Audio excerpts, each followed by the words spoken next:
Thank you very much for the very nice introduction and the warm welcome. And it's really great to be back here at the Samsung Forum. I gave a talk here a little bit over a year ago when I talked about how autonomous driving might unfold here in the San Francisco Bay Area. And so it's nice to be invited back. And we discussed a little bit, okay, what am I going to be talking about this year? I could actually do an update to how autonomous driving might unfold because over the last 12 months we've seen quite a few things. But we said, okay, let's also broaden maybe our perspective a little bit, and let's talk about how Silicon Valley and Detroit need one another to co-create the future of the automobile. And I don't know, it took me some time to put this image here together. I'm not sure if everybody recognized the faces. I see a few people smiling. I take it they are maybe a little bit closer to the automotive industry than others. Elon Musk doesn't need any explanation, obviously. Chris Urmson, who's the founder and CEO of Aurora, and also the winner of the DARPA Urban Challenge, and used to be the CTO at Waymo. Murray Barra, CEO of General Motors. Bill Ford Jr., the executive chairman of the Ford Motor Company, and Jensen Huang, CEO and founder of NVIDIA. And I thought it might be a good idea to start with something like this. They're already moving close together, but also obviously have still quite a few questions. Where are we going from here? So therefore, let's discuss a little bit more how the automotive future is going to be co-created in my mind, and I'm happy to discuss later on, obviously, what you might be thinking, might be observing. So I'm also always very open to learn from the audience. I was asked already in preparation for this talk, well, are you only talking about Silicon Valley and Detroit? Well, in the end, this is somewhat broader. I mean, it's tech industry in general, but certainly a more Silicon Valley specific focus. When I say Detroit, I basically use it as a short form for the automotive industry. And when I say Detroit, in one way or another, this includes maybe Stuttgart and Munich and Paris and Aichi and Seoul as well. It's really about how do tech industry and automotive industry need one another. But let's dive into it. What I want to do is really a little bit of an introduction and ask, but also answer the question, is it really Silicon Valley versus Detroit? Then a little bit more of context, what do we already have here as automotive industry in Silicon Valley? And then what are the opportunities regarding the future of the automobile? And quite frankly, as, believe it or not, I was designing about 70% of the slides from scratch. I was going through it, should I call it automobile or mobility, or what should it be? I use actually these terms somewhat interchangeably. So the automobile obviously is one device, but these days we are talking a lot about mobility and how we use automobiles. So bear with me if that is maybe a little bit murky, but the whole field actually is not super precise anymore. And then in the end, as a summary, and I give it away already here, no one can do it alone, so we should co-create the future. All right, let's go with the introduction. And very often we hear something, you know what, car companies, they are just integrators of some systems. They're just putting together boxes into what becomes a car. They are metal benders, and they are dinosaurs. They're dead.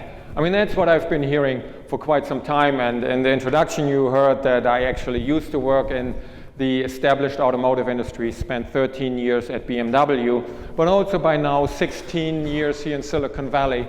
So I'd like to think that I have a relatively broad perspective. It certainly doesn't mean that I'm right, but I find some of this is unfair, and therefore I'd like to contend maybe the automotive industry is not really that well understood after all. After all, meaning an industry that's about 120 years old, but still we like to think dinosaurs, not getting it. So many of us, or many of the corporations, come to Silicon Valley basically in search for the future of mobility or future of the automobile. Talk about Uber, talk about Waymo, talk about Tesla.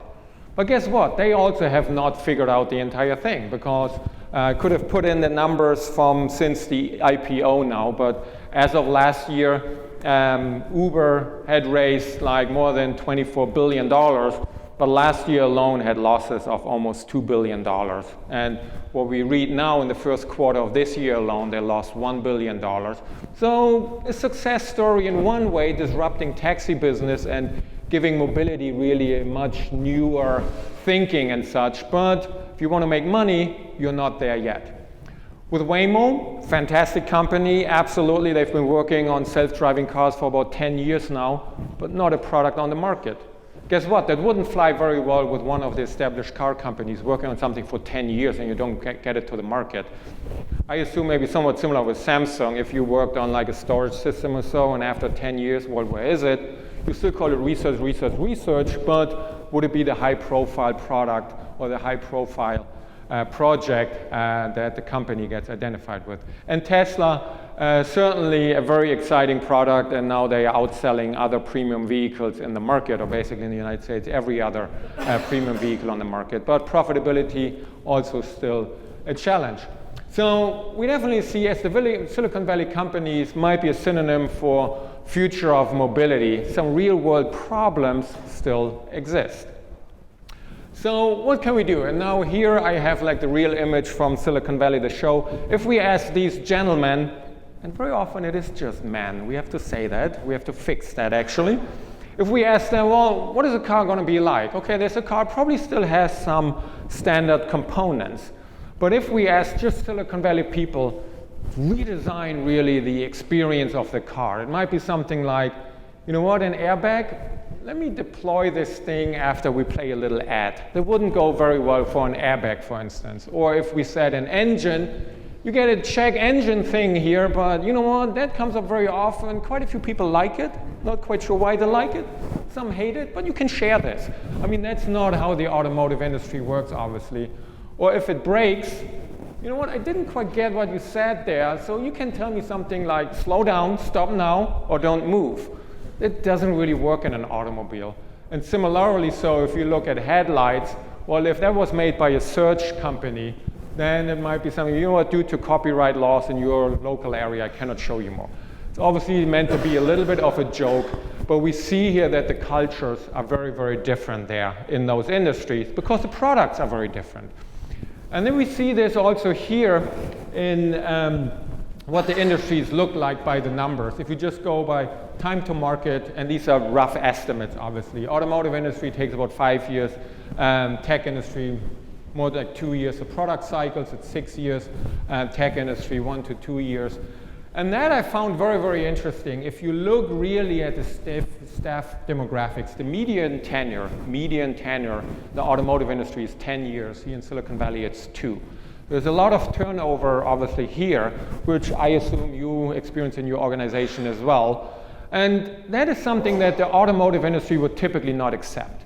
They would say, well, the people just learn something. Now they leave again, and they go to a competitor with all our knowledge and so on. Whereas around here, that's certainly also a concern, like where does the knowledge go? But you also say new ideas come in, and it's somewhat like cross-pollination, something like that. So it's very different thinking. Age goes with this as well. And the typical history, I mean, it's more like a subjective number maybe. I mean, an automotive company, and that's automotive manufacturers and suppliers, brag about their 80, 100-year-old history. Whereas the tech company, Samsung certainly is older, but there are a lot of tech companies that maybe have like a 5-year history, maybe 10 years, but usually not 80 years. So that's also something that gives products a very different look and feel, but also a very different thinking in the industry. But the automotive industry is what it is. And that's what I like to say about mobility. You can talk as much as you want about artificial intelligence, data compression, cloud computing, and the likes. In the end, you need to get a person from A to B. Person can be 2 persons, 3 people, 5 people, what have you. Can be boxes, can be cargo, whatever. But after all, this needs to happen. And this is where the automotive industry likes to use some bragging rights. You know what? We need to work at minus 40 Celsius and plus 80 Celsius. We need to work at 100% humidity, low and high altitude, whatever the weather, this thing needs to get the job done. And it is something, again, a little bit bragging rights, like, haha, that's our product, it's not just like a smartphone. But in the end, and this is where I want to go with all of this, we need to bring this together.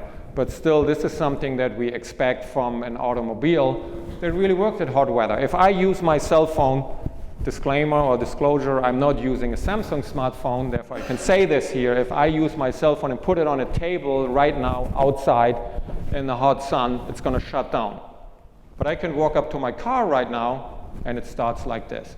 So there's really something that we need to understand as well which also is reflected here if you just go by the numbers, automotive and consumer industry, and what it means for microprocessors. These are some numbers collected by the Trade Commission, and some of them I think from NXP as well.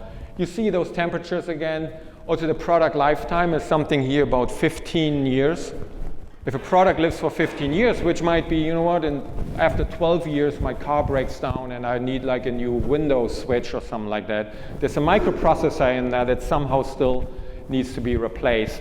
And that's maybe because the car is 12 years old, maybe it was actually designed 5 years earlier, so there might be like 20 years or so that you need to support that industry. So that's very, very different. The failure rate is an interesting number that was quoted here, but it's really something, very often failure is not an option because people might die if things go wrong.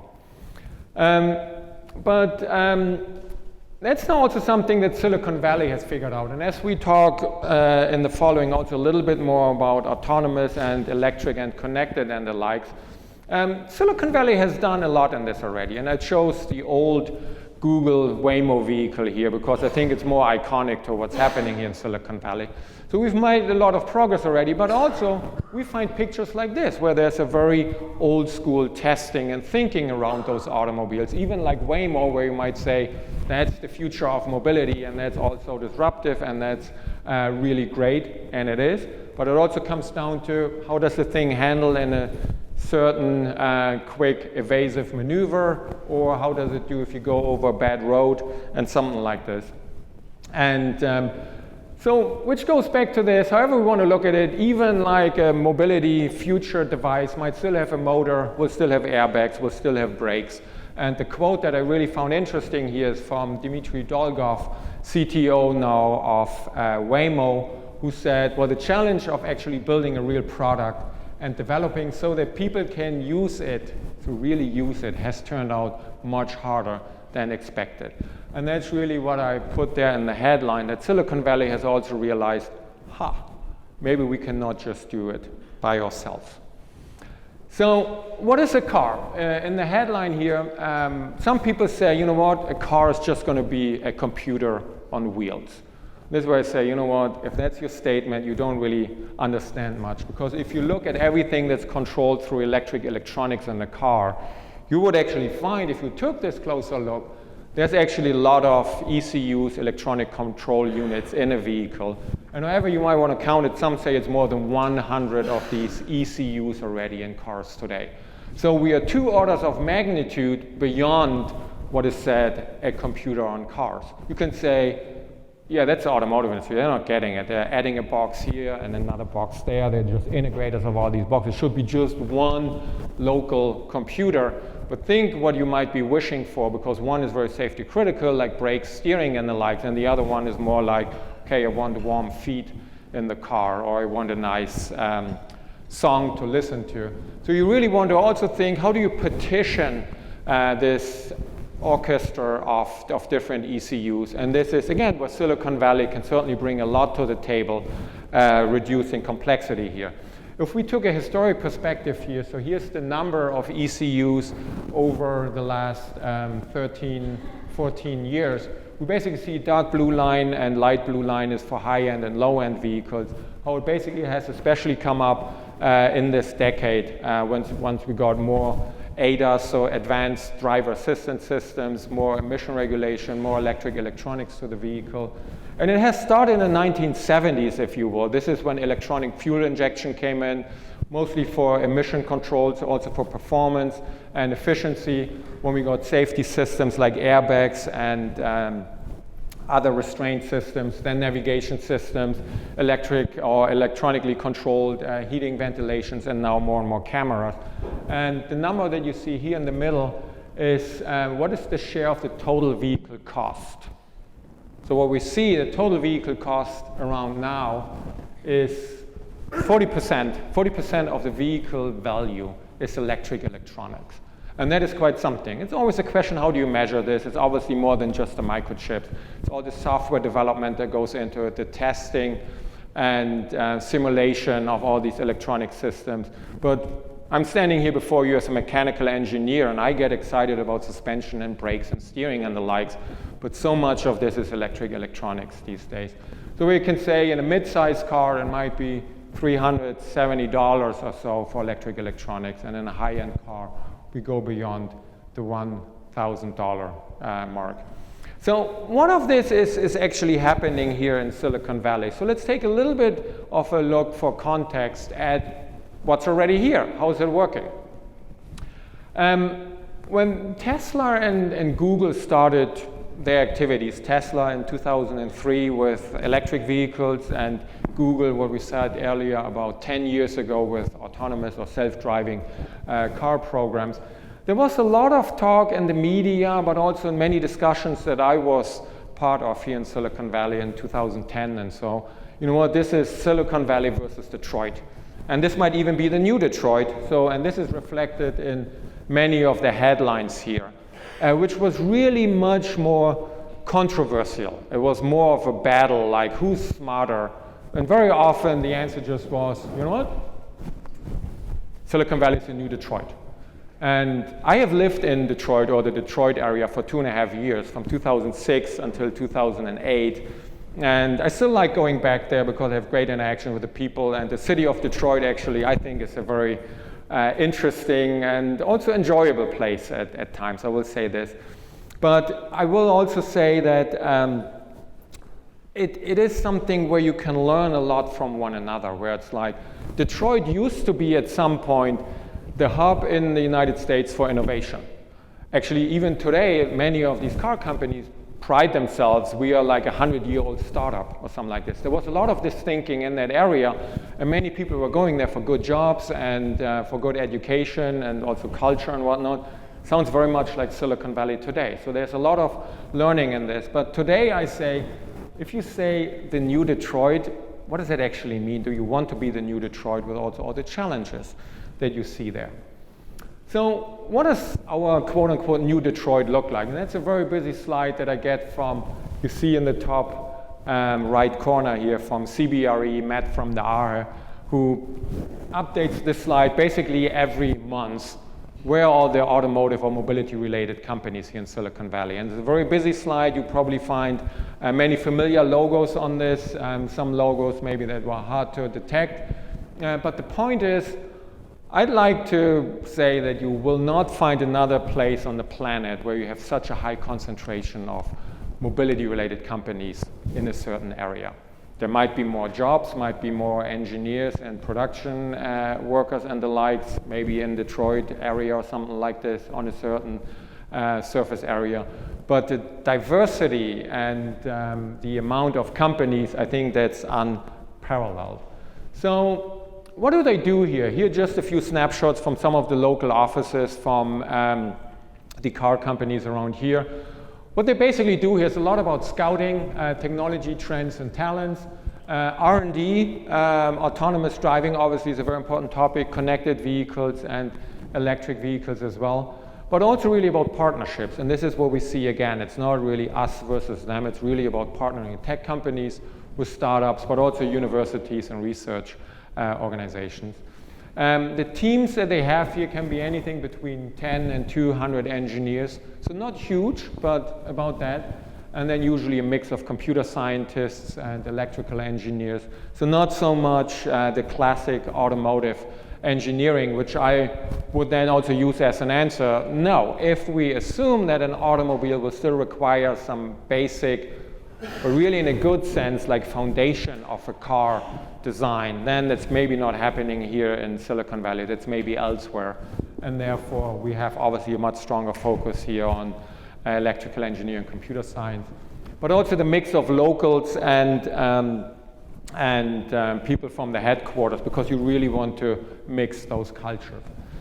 There were a few waves in my observations. So I came towards the end of this wave here, which was more about scouting what's going on in Silicon Valley and what are the next trends.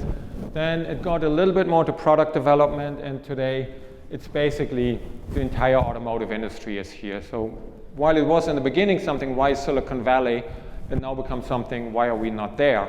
But still, it's always still tough to make the case, because in the highlight here, an automotive job here costs about twice as much as in Detroit or Stuttgart or Aichi or wherever you might be, and still you have to bring up your justification why Silicon Valley. So let's dive a little bit deeper into it, what is actually going on here. And therefore, let's also take a look at what we still hear quite often as statements. There's one statement, hey, you guys end up being just a handset. You're going to be a low-margin assemblers of other people's cool technology. This is what you might hear someone saying about the automotive industry. And then you might hear from the other corner, you know what, making something is quite easy, but making lots of consistently and great quality, that's actually extremely hard. Or you might hear something, you know what, we have now a clear path, like 40% of the cost out of the ride-sharing services. The deployment of autonomous vehicles will be seen in quarters, not years. Very ambitious, great visions, and the likes. And then you might get something, you know what, it's really, really hard to make a car, and it's actually kind of miraculous. And you might think, okay, that's this dude who made that statement, and that person with a nice tie who made those statements. But if I give it away, maybe some of you have heard those statements, and I just put the company logos here. The one at the top was actually made by Bill Ford, like how others talk about himself and how he actually understands it. And then there's Elon Musk, who made that statement about how hard it is. Also, Chris Urmson here said actually how hard it is to make vehicles. And this was Murray Barra from General Motors saying, you know what, we're actually really close, and we're going to bring down the cost of mobility.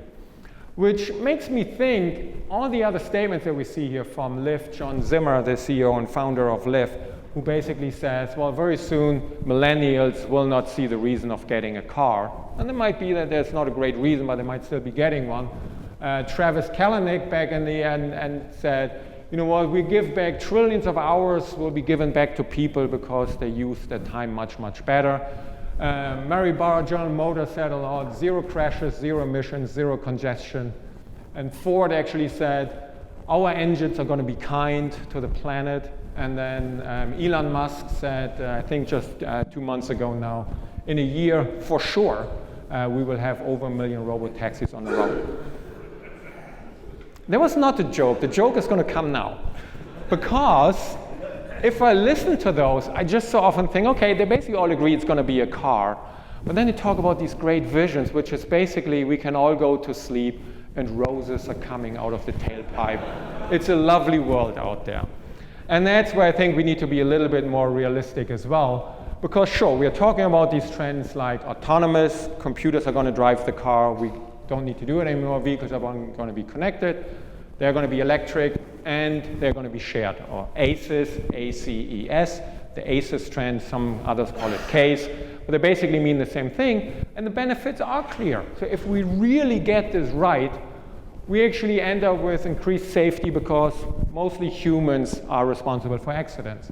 We have better sustainability through electric vehicles, hopefully for shared vehicles and better connectivity and the likes. We can use our time better because we're not so much stuck in traffic anymore. We don't need to hold the steering wheel. We can hold our laptops or tablets or whatever.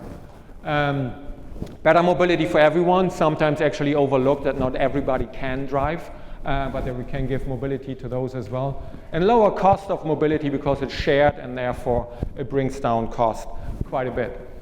But what strengths are we now bringing to the table here? So this is my own view of the world, what I would think of Silicon Valley if I took a look at many different industries. So we see certainly at the top, pointer's not that strong, artificial intelligence at the top, advanced analytics, Internet of Things and the like. So these are our things we very often talk about in the tech and automotive industry. And then we go over here, user experience, virtual, augmented reality, but even into financial technology, business innovation, and the shared economy. Obviously, we come full circle for what the automotive industry does. And that goes to something what Ostro Teller, the captain of moonshots, founder of Google X, actually said. Well, you know what, in Silicon Valley, we are really interested in something to solve like a huge problem with breakthrough technology and bring in a radical solution. And then it's going to be something small as this. I know that Waymo moved on from that vehicle, but this is then what we say, Is that what we were talking about? But in a way, it is actually what I showed in the previous slide, the integration of electric, autonomous, sharing, and connectivity. So this is what we're working towards. And we need to see what the automotive industry brings to the table. I made it such that it's 12 and 12, so if it's 10 and 14 or whatever, but you get the point. There's a lot of diversity in both of them, so what the automotive industry brings to the table. Certainly material science, aluminum versus steel, and steel is not just steel, believe me, there are high-strength steels and ultra-high-strength steels and all of those things.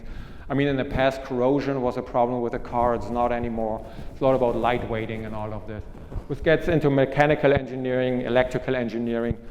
I didn't quite put computer science there because I'm not sure if that's the absolute strength of the automotive industry, but embedded software certainly is something that's a big topic in the automotive industry. System integration, testing, and simulation. How do you actually make sure that those vehicles perform well in consumer hands? Certification, not to be overlooked. The automobile is a highly regulated product. I mean, for safety reasons, for emission and environmental reasons, trade reasons and the likes. So how do you get this certified? Production and assembly, where you can say, yeah, they are just integrators of boxes, but actually the automotive industry is a well-oiled machine cranking out a vehicle a minute from the assembly line. And if that assembly line stops, it costs about $10,000 or whatever a minute. So you might want to think about it, how to do this. And then distribution, marketing. I think the automotive industry does still a pretty good job, like selling us mobility as freedom and the hair blows back and I enjoy my ride, even if it's not always the case. But I think marketing skills deserve some mentioning here. Financing, selling people cars that cost more than they can actually afford. And repair and maintenance certainly is something as well. But so what are the opportunities now in all of this? So I want to apply those skills towards autonomous, connected, electric, and shared, so we get a little bit understanding how much is that actually going to help us here. So if we look at autonomous to start with, I listed here on the left basically 6 facts and challenges, and some of this might be relatively quick. I think we will make the slides available later on or show the video. There's a lot. Number one is how many miles do you need to drive in order to prove that this car is safer than a human? And nobody has an answer to this. We say hundreds of billions of miles, and then we say, which is impossible, which is why simulation is so important and the like. And then how many billions have been invested in artificial intelligence vehicles? The LiDAR companies that are being tracked by many companies, more than 100 LiDAR companies, so laser scanner companies are being looked at. The funding gap for infrastructure, that is an important one, I find. Our road infrastructure in the United States is about 50% underfunded. And now we're talking about somewhat better infrastructure, like better lane markings, communication technology, and the likes for autonomous and connected vehicles. We've got to see how that works. And then 71% of consumers are still afraid of getting into an autonomous car. And number 6 here, Tesla Autopilot gets about 60 software upgrades per year, where each individual vehicle gets maybe one every 1 or 2 months. But that is something which is, for one, very remarkable that Tesla can do it. No other car company can do it. But it also shows us the learning that we still have in autonomous driving. Let's apply this now to the real-world integration. So, and these numbers somewhat correspond with those numbers over there, but I will not go into all the detail. But how do we make sure that we integrate actually those vehicles into real-world traffic? Because otherwise it remains somewhat playing in a sandbox. Object recognition still is quite a challenge. So if I see a person, yeah, but what if that person stands in front of a tree and I maybe take it all together because maybe someone is dressed in greenish clothing and I don't really see which one is which. Maneuver planning, this is really what I find is a very important point, because we see very often, look, this laser scanner can see all the people here in the room and everything, but it doesn't tell me what I'm supposed to do. As a human, I would say, ooh, a room full of people, I better don't drive there. But if there's something different for a car, like, what do you mean, room and people? So it's a different concept, which is to be understood. Safety assessment, again, that goes back to how many miles you need to drive. Contextual behavior, just what I said, well, all these people, what does it mean and what am I supposed to do? So there's still a lot where especially artificial intelligence, number 2 here, can help significantly to provide more context. But also then vehicle integration, what does an autonomous car in the future look like? And the orange and blue here basically shows you in orange the strengths that Silicon Valley has, and blue is what the automotive industry brings to the table. There are some unique features, but actually a lot where there's capabilities and strengths on both sides. Somewhat similar to thinking here now for connected vehicles, where we say, number 1, most of the new vehicles today have some form of connectivity. There might be a cellular connection that they have built in, maybe others. 10% of the future mobility revenues are expected from data services only. So that is all of connectivity what we are looking at, only 10% is really from data services. 90% or so is from the hardware. That's the control units, that's antennas, that's connectors and modems and the likes, which means you need to put a lot of money into those vehicles to connect them for relatively modest return of your investment. But still it becomes something, if the car is not connected, nobody might be buying it in the future. So it becomes table stakes that your car is connected. Therefore the rest is basically from hardware. 500 gigabytes of data every hour might be generated from an autonomous vehicle.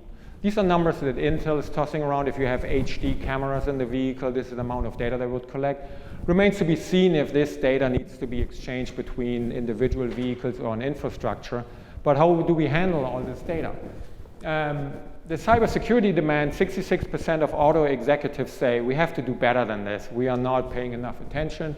And in terms of Internet of Things, 5% in Internet of Things is transportation and mobility. So there's a lot other things we are connecting to, which gives us some perspective here. So what we need to do is like a user experience where it's really like, well, I want this connectivity to be enjoyable that I have in the car. That's certainly a Silicon Valley strength. But also the network that we need for this, and that goes back to many numbers over there, like how much are we going to use and how much data we're going to pump through this. But that's something where both really can work with regulators or third parties and the owners of the network. Data analytics, what do we do with all this data? It's probably a Silicon Valley stronghold, also cloud services.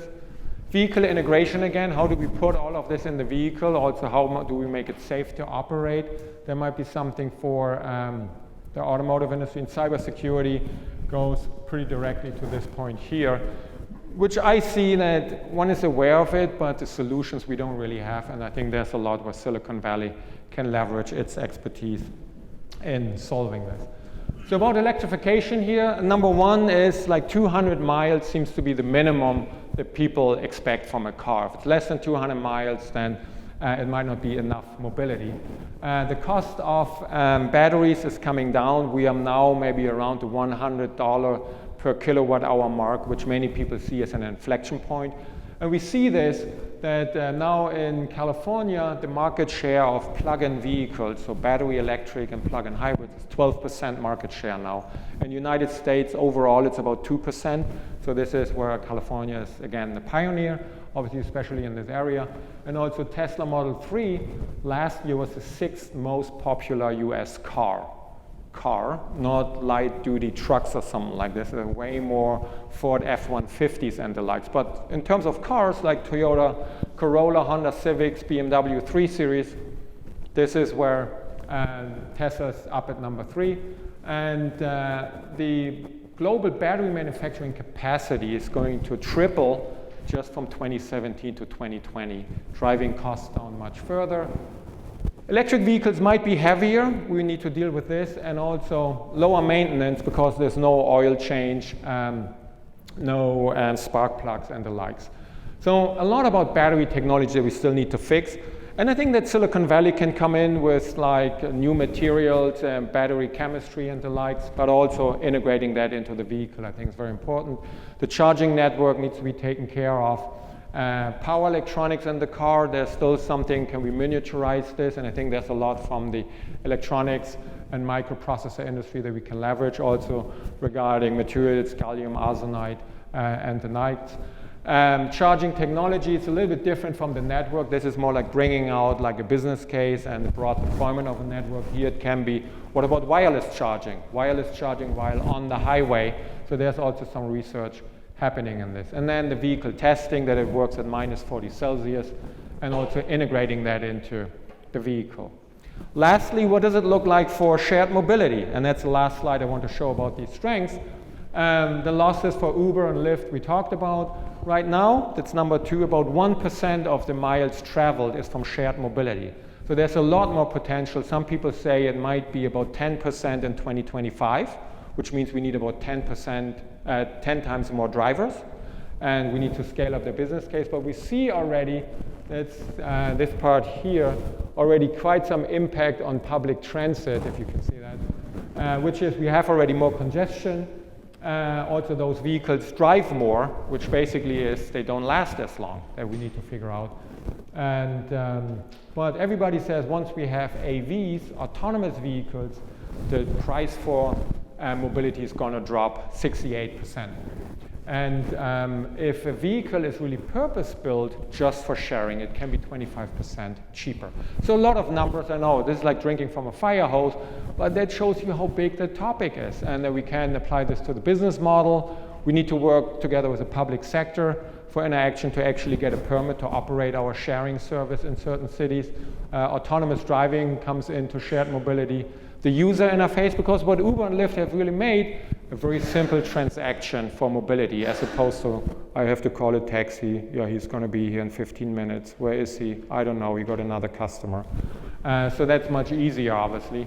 Vehicle design, talked about this, and also the operations, which then helps with those vehicles lasting much longer. So where's it going to be? Forecast for all of this. I want to be somewhat short about some of the following slides. These are all the different forecasts that I could find. Orange is like market share for autonomous driving. Green is market share for electric vehicles. And blue is market penetration of shared mobility. On purpose, it's supposed to be very, very blurry, because nobody really knows what it's going to be like in the 2020s. And you can say today, well, not much happening, and even next year, I don't know. So you could go to sleep. You might sleep well, your feet a little bit up, that's good for blood circulation. You might say, you know what, nothing going on here. But you're going to be thrown out of bed in the 2020s, because you're going to be waking up to a very different environment where it's totally unclear where things might be going and how you can save your business. So let's see, because I want to reserve some time here for the presentation. We do see a lot of collaboration already in the industry.